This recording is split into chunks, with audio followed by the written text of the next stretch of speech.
আউযুবিল্লাহি শাইতানির রাজিম বিসমিল্লাহির রহমানির রহিম। সম্মানিত বন্ধুরা, সবাই কেমন আছেন? আলহামদুলিল্লাহ, আমি আপনাদের দোয়া এবং ভালোবাসায় এবং আল্লাহ তাআলা রব্বুল আলামিনের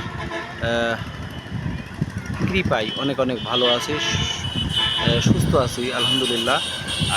আল্লাহ তাআলা রব্বুল আলামিন আমাকে এখনও যে সুস্থভাবে বাঁচিয়ে রেখেছেন, এজন্য তার দরবারে লাখো কোটি শুকরিয়া আদায় করছি।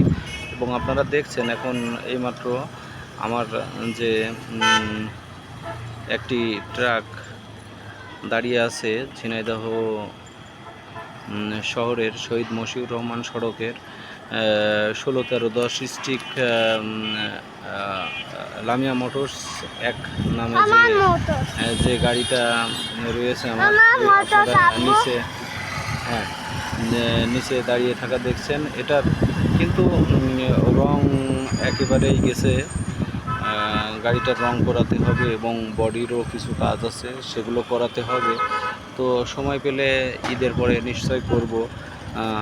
আপনারা দেখছেন এই যে এই গাড়িটাই কিন্তু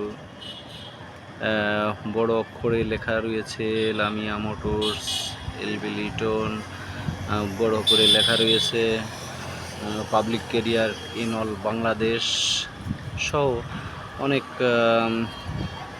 কথাবার্তা রয়েছে। কিন্তু মেন সমস্যাটি হয়েছে গাড়িটার রংটা দেশি রং করা ছিল।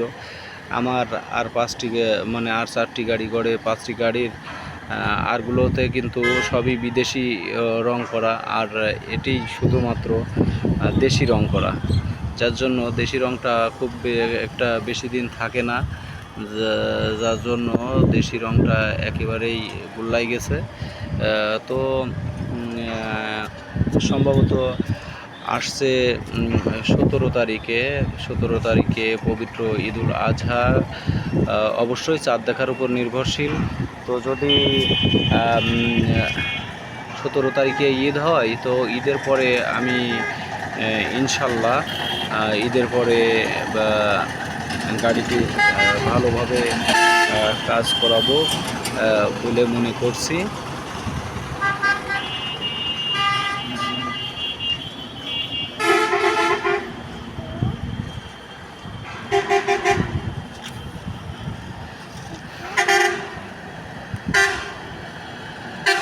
এই রাস্তা দিয়ে বাস ট্রাক চলছে। এই রাস্তাটি শহরের ভিতরে হয়, কিন্তু শহরের ভিতরে হওয়ায়